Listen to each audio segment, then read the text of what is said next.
Hi, it's Miss Robinson. I am reading chapter 14 of Charlotte's Web, Dr. Dorian.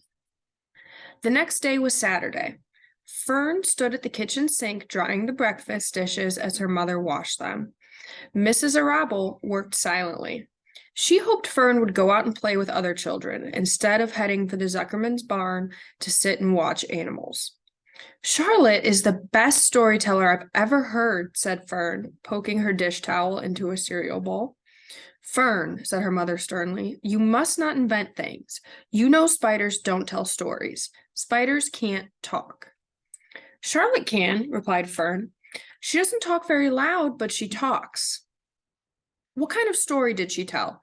Asked Mrs. Arable. Well, began Fern, she told us about a cousin of hers who caught a fish in her web. Don't you think that's fascinating? Fern, dear, how would a fish get in a spider's web? Asked Mrs. Arable. You know it couldn't happen. You're making this up.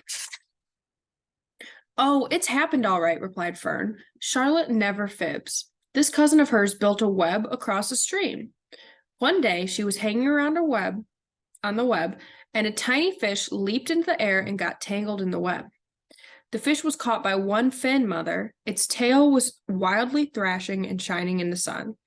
Can't you just see the web sagging dangerously under the weight of the fish? Charlotte's cousin kept slipping in, dodging out, and she was beaten mercilessly over the head by the wildly thrashing fish, dancing in, dancing out, throwing. Fern, snapped her mother. Stop it. Stop inventing these wild tales. I'm not inventing, said Fern. I'm just telling you the facts. What finally happened? Asked her mother, whose curiosity began to get the better of her.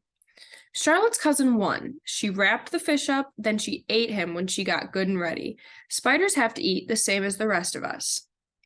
Yes, I suppose they do, said Mrs. Arable vaguely. Charlotte has another cousin who is a balloonist. She stands on her head, lets out a lot of line, and is carried aloft on the wind. Mother, wouldn't you simply love to do that? Yes, I would come to think of it, replied Mrs. Arable. But Fern, darling, I wish you would play outdoors today instead of going to Uncle Homer's barn. Find some of your playmates and do something nice outdoors. You're spending too much time in that barn. It isn't good for you to be alone so much. Alone, said Fern. Alone? My best friends are in the barn cellar. It is a very sociable place. Not at all lonely. Fern disappeared after a while, walking down the road toward Zuckerman's. Her mother dusted the sitting room.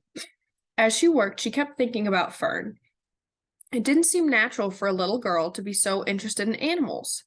Finally, Mrs. Rabel made up her mind that she would pay a call on old Dr. Dorian and ask his advice. She got in the car and drove to his office in the village. Dr. Dorian had a thick beard. He was glad to see Mrs. Arable and gave her a comfortable chair.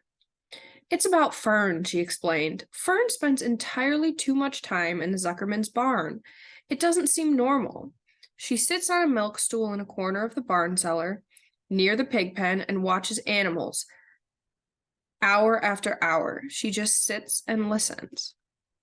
Dr. Dorian leaned back and closed his eyes. How enchanting, he said. It must be real nice and quiet down there. Homer has some sheep, hasn't he? Yes, said Mrs. Arable, but it all started with that pig we let Fern raise on a bottle. She calls him Wilbur. Homer bought the pig, and ever since it left our place, Fern has been going to her uncle's to be near it. I've been hearing things about that pig, said Dr. Dorian, opening his eyes. They say he's quite a pig.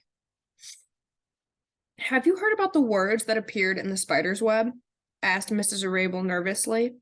Yes, replied the doctor. Well, do you understand it? Asked Mrs. Arable. Understand what?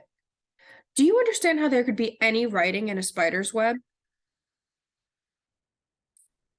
Oh no, said Dr. Dorian. I don't understand it. But for that matter, I don't understand how a spider learned to spin a web in the first place. When the words appeared, everyone said they were a miracle. But nobody pointed out that the web itself is a miracle. What's miraculous about a spider's web? Said Mrs. Rabel. I don't see why you say a web is a miracle. It's just a web. Ever try to spin one? Asked Dr. Dorian. Mrs. Rabel shifted uneasily in her chair. She replied, No, she replied, but I can crochet a doily and I can knit a sock. Sure, said the doctor, but somebody taught you, didn't they? My mother taught me. Well, who taught a spider? A young spider knows how to spin a web without any instructions from anybody. Don't you regard that as a miracle? I suppose so, said Mrs. Arable. I never looked at it that way before. Still, I don't understand how those words got into the web. I don't understand it, and I don't like what I can't understand. None of us do, said Dr. Dorian, sighing. I'm a doctor. Doctors are supposed to understand everything. But I don't understand everything, and I don't intend to let it worry me. Mrs. Rabel fidgeted. Fern says the animals talk to each other. Dr. Dorian, do you believe animals talk? I've never heard one say anything, he replied, but that proves nothing. It is quite possible that an animal has spoken civilly to me and that I didn't catch the remark because I wasn't paying attention. Children pay better attention than grown-ups. If Fern says that the animals in Zuckerman's barn talk, I'm quite ready to believe her. Perhaps if people talked less, animals would talk more. People are incessant talkers. I can give you my word on that. Well, I feel better about Fern, said Mrs. Arable. You don't think I need to worry about her? Does she look well? Asked the doctor. Oh, yes. Appetite good? Oh, yes, she's always hungry. Sleep well at night? Oh, yes. Then don't worry, said the doctor. Do you think she'll ever start thinking about something besides pigs and sheep and geese and spiders? How old is Fern? She's 8. Well, said Dr. Dorian, I think she will always love animals. But I doubt she spends her entire life in Homer Zuckerman's barn cellar. How about boys? Does she know any boys? She knows Henry Fussy, said Mrs. Arable brightly. Dr. Dorian closed his eyes again and went into deep thought. Henry Fussy, he mumbled. Remarkable. Well, I don't think you have anything to worry about. Let Fern associate with her friends in the barn if she wants to. I would say offhand that spiders and pigs were fully as interesting as Henry Fussy. Yet I predict the day will come when even Henry will drop some chance remark that catches Fern's attention. It's amazing how children change from year to year. How's Avery? He asked, opening his eyes wide. Oh, Avery, chuckled Mr. Rabel. Avery is always fine. Of course, he gets into poison ivy and gets stung by wasps and bees and brings frogs and snakes home and breaks everything he lays his hands on. He's fine. Good, said the doctor.